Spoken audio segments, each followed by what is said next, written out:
बच्चे को ढूंढ दो, 1 लाख रुपए दूंगा। कौन कह रहा है? कौन कह रहा है? ये सारे लोग हाथ जोड़कर खड़े। लापता बच्चे को खोज कर लाने वाले को 1 लाख रुपए का इनाम मिलेगा। गुम हुए बच्चे का पता लगाने के लिए गांव के सरपंच ने अनोखी पहल की है। छत्तीसगढ़ की न्याय राजधानी बिलासपुर से अनोखा मामला सामने आया। 31 जुलाई को रतनपुर के भरारी गांव का रहने वाला चिन्मय सूर्यवंशी लापता हो गया। चिन्मय गांव के चौराहे के पास खेलने गया था और वहीं से अचानक गायब हो गया। लापता होने के बाद घर वालों ने पहले आसपास खोजबीन की, फिर रतनपुर थाने में मामला दर्ज कराया, लेकिन पिछले 14 दिनों से लापता चिन्मय को पुलिस अब तक ढूंढ नहीं पाई है। चिन्मय महज 13 साल का एक बच्चा है जो कक्षा 8वीं में पढ़ता है। जानकारी के मुताबिक लापता चिन्मय के पास घर का मोबाइल फोन भी है। बच्चे के गायब होने के बाद मां का रो रो कर बुरा हाल है और पूरा परिवार सदमे में है। घर वाले पुलिस प्रशासन से गुहार लगा रहे हैं कि किसी तरह उनके बच्चे को ढूंढकर वापस लौटा दें।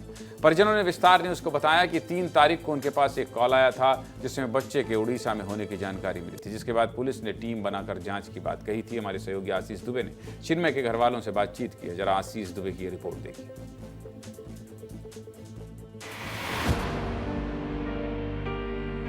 13 साल का एक बच्चा पिछले 14 दिनों से रहस्यमयी तरीके से गायब हो गया है। खेलते खेलते अपने घर से चिन्मय यहां तक पहुंचा था और ये आखिरी लोकेशन। मुझे बहुत तकलीफ है। मैं हाथ जोड़ से उनसे निवेदन कर रही हूँ कि मेरे बच्चे को मुझसे जल्दी मिलवा दें। न दिन क्वेश्चन है न रात को, नींद बरता नहीं है। बच्चा गुमा है को बयान करना नामुमकिन है। हमार पोता के लिए हमार ठिकाना है नहीं दादा, हमार ठिकाना हमार पोता के सही सलामत पा देवा विनती कर। अब तो ऐसे लगा थे लेकर के कौन सौ के तीर के लाई, कहाँ से का खोज के लाई, ऐसे है। उड़ीसा से फोन आया था कि उनके पास 5 लड़के हैं, उसमें से एक लड़का आपका है करके 2 दिन पहले मटियाई सर से फिर मिला। बोले ठीक है, टीम गठित करते हैं। 3 तारीख को हम लोगों को कॉल आया था। आज 10 दिन हो गया, कोई कार्रवाई नहीं हुआ है। तरफ से हम कर रहे हैं, कोशिश नहीं मिल पा रहा है, लेकिन पुलिस हमारा साथ दे ही नहीं रहा है। पुलिस भी मन कोई देख रेख नहीं कर रहे थे, अभी खोजबे नहीं, छानबीन नहीं कर रहे थे। घर वाले आरोप लगा रहे हैं कि पुलिस अच्छे से छानबीन नहीं कर रही है। वहीं गांव के सरपंच ने अलग पहल की है। सरपंच ने गांव की दीवारों पर चिन्मय के लापता होने का पोस्टर लगवाया और बच्चे का पता लगाने वाले को 1 लाख रुपए का इनाम देने का ऐलान किया। वहीं पुलिस का कहना है कि चिन्मय को गेम खेलने की लत थी और पुलिस पतासाजी में लगी हुई है।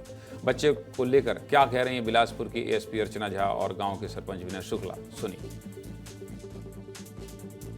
दुख हमको भी है और उस दुख को बयान नहीं कर सकते, वो चाहे किसी का भी बेटा हो। पुलिस प्रशासन से भी हम लोग निवेदन किया था, एसपी साहब से भी जाके बोले हैं, अगर ऐसा लगता है कि अगर उड़ीसा में हमारे बच्चे हैं तो आप जल्द से जल्द जाइए, जो भी खर्चा आएगा हम देंगे आपको। कि अगर वो बच्चा मिल जाता है तो मैं अपने साइड से 1 लाख रुपए का इनाम दूंगा। कोई भी लाए, चाहे आसपास के कोई भी बच्चे को अगर हमारे घर तक पहुंचाते हैं तो मैं उनको 1 लाख रुपए दूंगा। हाल रतनपुर थाने में हमने अपहरण का अपराध पंजीबद्ध किया है। उसके बाद से लगातार शुरू में चूंकि वो घर से एक मोबाइल लेकर के गया है तो उसके माध्यम से हम उसकी पता तलाश करके अलग अलग जगहों पर टीम भेजे हैं और साथ ही उसके अन्य रिश्तेदार और मित्रों इत्यादि से भी पूछताछ हुई है और उनके नंबरों को भी पब्लिश किया गया है कि अगर किसी को भी सूचना मिलती है तो परिजनों को या पुलिस को सूचना दे करके उस आधार पर एक टीम उड़ीसा भी भेजी जा रही है जिससे हम उसका पतासाजी कर सकें और टेक्निकल दृष्टिकोण से भी हम उसमें लगातार प्रयास कर रहे हैं। चिन्मय की उम्र अभी बहुत कम है, ऐसे में उसके साथ कुछ गलत हो इससे पहले पुलिस को बच्चे को का पता लगा लेना चाहिए। सब कुछ आपको बता दिया, एक और जानकारी अपनी तरफ से दे देता हूँ। नंबर बताइए भाई। ये नंबर आप देखिए, अगर आपको कहीं चिन्मय का पता लगे तो आप 8282824982 पर ज़रूर एक मैसेज करें, क्योंकि माँ बाप परेशान हैं, दादी बहुत रो रही हैं, घर में सभी लोग परेशान हैं। पुलिस भी प्रयास कर रही है लेकिन अब तक कोई पता नहीं लगा। इसलिए 8282824982 पर आप ज़रूर व्हाट्सएप कर दें अगर कोई जानकारी आपको लगती है।